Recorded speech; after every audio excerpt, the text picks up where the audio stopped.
साजिश कामयाब हुई। कत्ल था। देखें मेरी बात सुने, ये कत्ल हुआ है। मुझे नहीं पता ईरान की फाइंडिंग क्या है, हाँ ईरानी फौज मुझे की नहीं पता फाइंडिंग। किसकी फाइंडिंग क्या है। अच्छा। मेरी एक अपनी जाती फाइंडिंग है, आपकी अपनी रिसर्च है। बिल्कुल। मैं अब तक इस पे 80% काम मुकम्मल कर चुका हूँ। अच्छा। 20% रहता है, लेकिन 80% के अंदर मोहतात अल्फाज में, क्योंकि अगर कोई इसकी फाइनल फाइंडिंग तक इस राज को खुफिया रखना चाहता है तो मैं उसको डिस्क्लोज तो नहीं करूंगा, लेकिन जो मेरी फाइंडिंग है वो तो मैं बताऊंगा। मेरी नज़र में ये एक बेईमाना कत्लेआम था, जदीद टेक्नोलॉजी, जिसका मैं आपके 4 नवंबर, 11 नवंबर, 18 नवंबर की अक्सात के अंदर, तीनों अक्सात में मैंने आपको इससे रोशनास कराया, जिसका नाम था फिफ्थ एलिमेंट वॉर। ये ऑर्बिट से कंट्रोल की जाती है और इसका शाखसाने हमने ट्रैक कर लिया, तो रिसर्च फिफ्थ एलिमेंट वॉर पे हमने की। अच्छा। और इनके ये खुद हैरान है कि ये चीज़ें हम तक कैसे पहुंची, ये खुद हैरान है अमेरिकन। बहरहाल 2003 से इसमें लगे, में मुख्तलिफ जगह पे इन्होंने तजर्बे किए। अच्छा। नॉर्थ पोल, नॉर्वे और हाल ही में न्यूजीलैंड में इसका तजर्बा किया इन्होंने। ये fifth element war, fifth element war ये है शमसी मकनातीसी तूफान गैसेस का जो इखराज खला में है, उसको सैयारों के जरिए इसको कंजर्व किया जाता है और फिर लेजर की कैनोपी के जरिए इसको इंजेक्ट किया जाता है, जो बादलों की सूरत में सामने आता है। गैसेस जब आएंगी तो बादलों की सूरत में अहाता करेंगी। अब जहां जहां इन्होंने ये तजर्बा किया इसका, न्यूजीलैंड में किया, नॉर्वे में किया, वहां पे क्या हुआ, ना इंसान मरा, ना कोई चीज तबाह हुई। वहां सिर्फ एक काम हुआ, क्या? मुवासलाती और इलेक्ट्रॉनिक निजाम डिसफंक्शनल हो गया ऑटोमेटिक, चंद घंटे के लिए। और जब ये खत्म हुआ, ये नॉर्वे में हुआ है, नॉर्थ पोल में हुआ है और न्यूजीलैंड में हुआ, न्यूजीलैंड हाल ही में, यानी कि इसी महीने न्यूजीलैंड में भी इसका तजर्बा किया गया। अच्छा। ये नासा ये कहता है कि चूंकि ओजोन की सतह कमजोर है, वहां से इसने दाखिल हुआ। अब पूछना ये नासा वालों से, मियां मौला अली ने तो 1400 साल पहले सूरज का फासला बताया 170, यानी कि एक अरबी घोड़ा 100 किलोमीटर फी घंटे की रफ्तार से दौड़े तो 170 साल में वो सूरज पे पहुंचेगा। ठीक है। तुम आज बताते हो कि 15 करोड़ किलोमीटर है, तो सेम है, एक ही फासला है। ठीक है, 15 करोड़ किलोमीटर वो ट्रेवल करके आया, इसलिए कि जमीन में वो जज्ब हो जाए। मतलब सैकड़ों सैयारों से होते हुए हैं मकनातीसी, शमसी मकनातीसी तूफान घूमते हैं खिलाफ। ठीक है, ठीक है ना। ये अब पूछना ये है कि उसकी डेथ तो है नहीं, अगर न्यूजीलैंड में आया उसके बाद कहाँ हिट किया। अच्छा। उसके बाद दुनिया में कहाँ है, नॉर्वे के बाद, न्यूजीलैंड के बाद दुनिया में कहाँ है, वो कुछ नहीं पता। वो जो हिट करने वाले ये गैसेस का अखराज है, हाँ। उसको वापस सख्त कर लिया जाता है, खत्म हो जाता है, निजाम बहाल हो जाता है। ये कैसे होता है? यही फिफ्थ एलिमेंट वॉर है। आने वाले दिनों में लोग, मुझे नहीं पता इस पे क्या तासुर रखते हैं, लेकिन जो मेरा तासुर है मैं आपको बयान कर रहा हूं। मैं इसके साथ आपको 3 गवाहियां पेश करूंगा। अच्छा। ठीक है, आप सुने। 170 साल के मोहित अरसे के अंदर वो इसलिए जमीन में ओजोन से कमजोर सतह से दाखिल हुआ, तो जमीन से वापस जाने के लिए उसी ओजोन से वापस थोड़ी जाएगा, जमीन पे ही घूम रहा होगा ना। ठीक हो गया। कहाँ जाएगा? हाँ। उसकी तो डेथ है नहीं।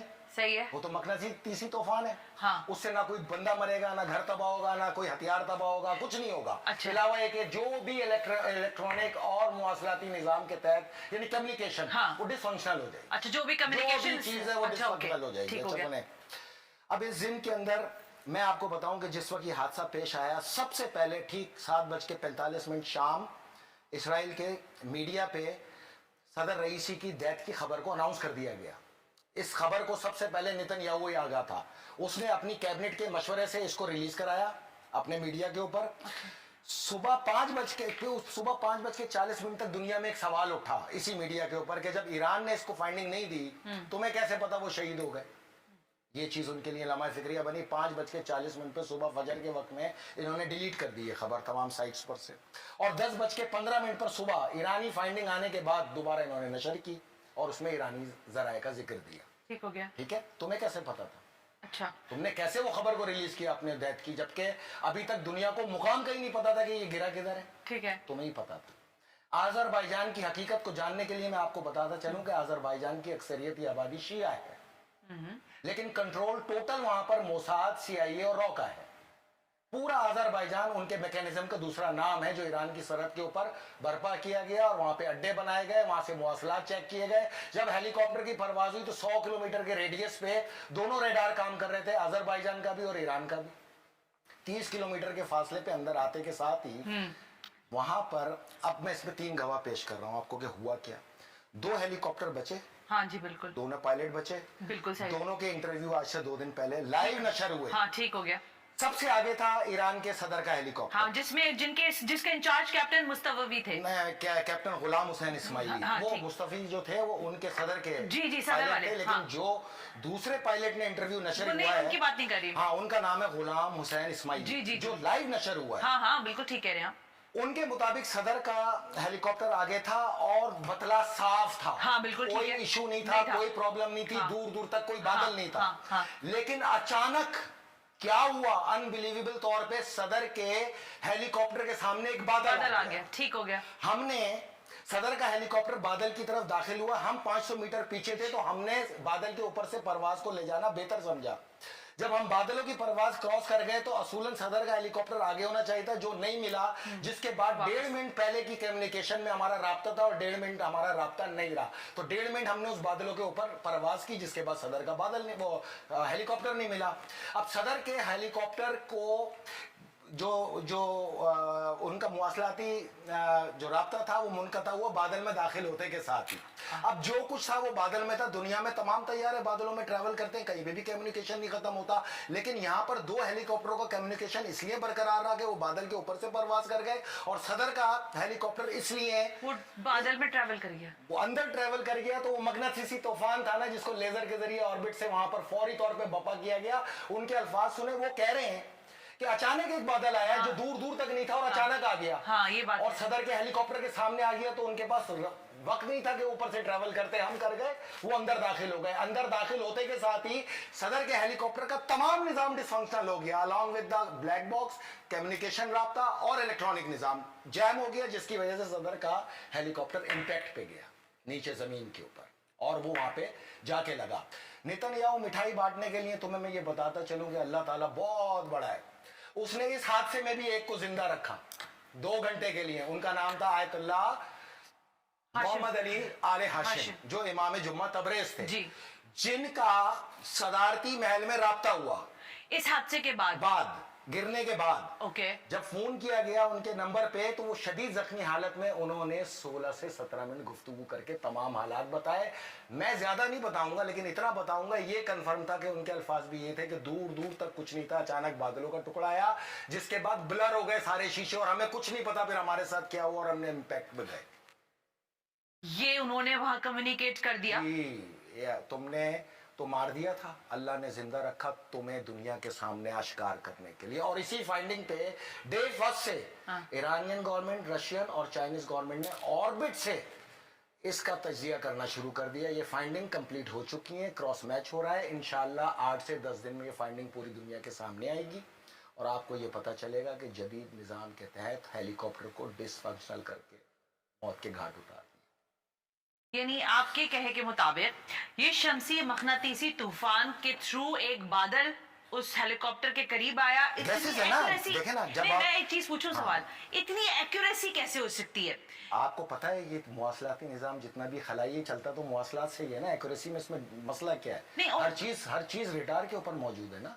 जब हेलीकॉप्टर अजरबैजान से उड़ा, तो उनको पता था कि इसके अंदर है, इसराइली हुकाम वहां मौजूद थे।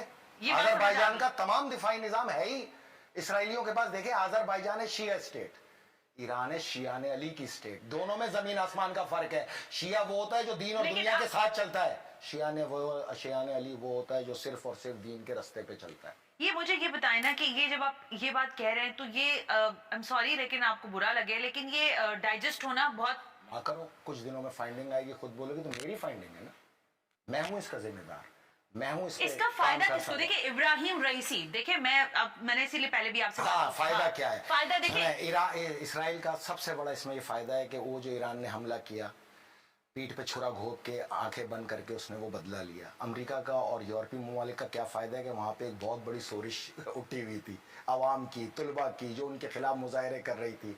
इसको डिट्रैक किया अमेरिका के लिए, इसके अंदर ये था। और इसके अंदर मेरी अब तक की मालूमात के मुताबिक CIA, रॉ और मोसाद ज्वाइंट ऑपरेशन में मौजूद थे।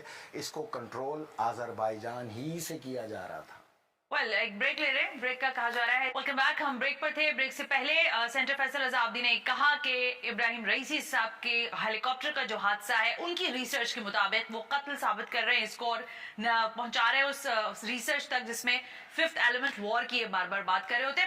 फैसल साहब, कम्युनिकेशन की लास्ट बात रह गई थी जब बादल में कोई भी, मैंने भी मुख्तलिफ लोगों की बातें सुनी, तो अगर हेलीकॉप्टर या कोई भी ऐसी चीज जो फिजा में मौजूद है और वो बादल के अंदर से गुजरती है तो कम्युनिकेशन उसका रहता है। इवन के थंडर स्टॉर्म भी हो तो रहता है ना वो, लेकिन अगर अच्छा कोई तातुल आ भी जाए, कुछ मैंने मास्टर्स वगैरह की गुफ्तगू सुनी तो उन्होंने कहा अगर आता भी है तो कुछ सेकंड्स का डिले होता है। अब आप जब ये बात कर रहे हैं तो इस दौरान पूरी तरह से आप कह रहे हैं कि ये अचानक बादलों का आ जाना, ये लेजर से कैनोपी के जरिए इसको गैसेस का अखराज किया जाता है जो फैल के बादल ही की सूरत इख्तियार कर लेती हैं। ऐसे ही बादल न्यूजीलैंड में भी बने, ऐसे ही बादल नॉर्वे में भी बने, ऐसे ही बादल नॉर्थ पोल पे भी बने जो इन्होंने तजर्बात किए, और वो यहाँ पर भी बने।